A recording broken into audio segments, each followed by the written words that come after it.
Hey everybody, it's the Boss Lady here, coming back to you today with part 6 of my 7-part series of the how I prepare or preparation for vacation, Boss Lady style. So let's get to it.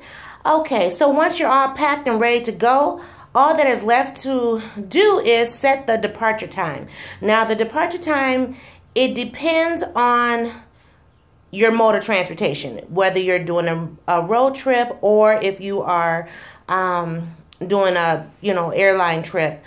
It all depends on when you need to be there, when your check-in time is, or if you're just flying by the seat of your pants, which in Boss Lady's case, we don't do that. So normally for a flying trip, I always try to determine how we're going to get to the airport. That determines when we leave. If we are driving ourselves to the airport, then, depending on the time of the flight, we have to factor in rush hour.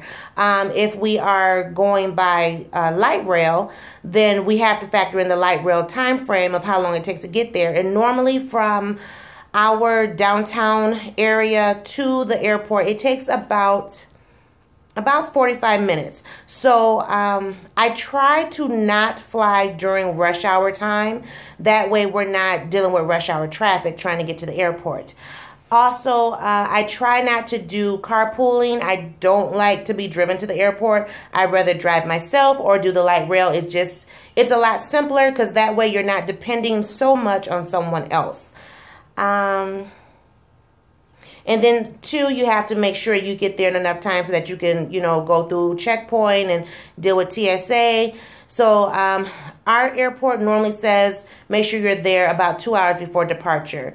And that's what I stick to pretty much. I know one of the smaller airports, it says an hour and a half, but I still stick to the 2-hour rule because depending on the time of flight, we may need to eat. So, and I hate eating at the airport, but you just never know. If it's a road trip, then I factor in the amount of time it takes to get there.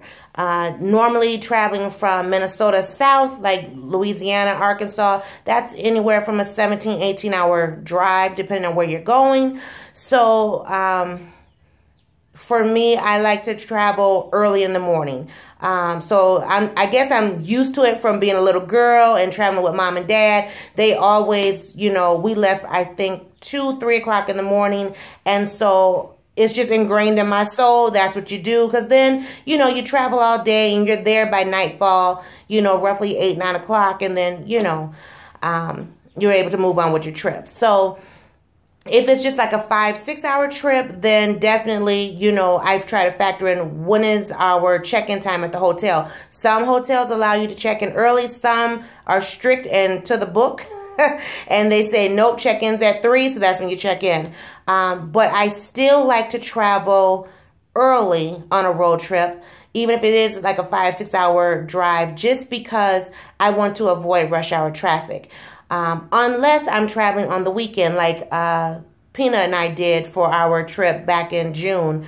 We didn't have to leave until, I think, about 2 o'clock we left. And check-in wasn't until 4, and it's only an hour and a half trip. So, we got there in plenty enough time to, get there, go eat, then check in. So it was fine. Also, depending on where I'm going, sometimes I like to arrive early just because, I may want to get some shopping in or, I may want to go eat. A lot of times when we travel, we don't pack a lot of food on the trip. We pack snacks. So, and I try not to pack a whole lot of liquid because I don't want to be stopping a lot just to use the bathroom. Normally, our 5-hour trips, we can get there in 1 tank of gas.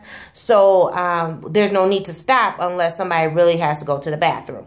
So, and that's something else that you want to factor in too when you're traveling by car, where you would like to stop for bathroom breaks and to get your gas. Because some areas aren't receptive to some people, and so you want to make sure that you're in a safe area when you are stopping or going to rest stops, things of that nature. But that is part 6, so please stay tuned to part 7. See you guys later. Bye-bye.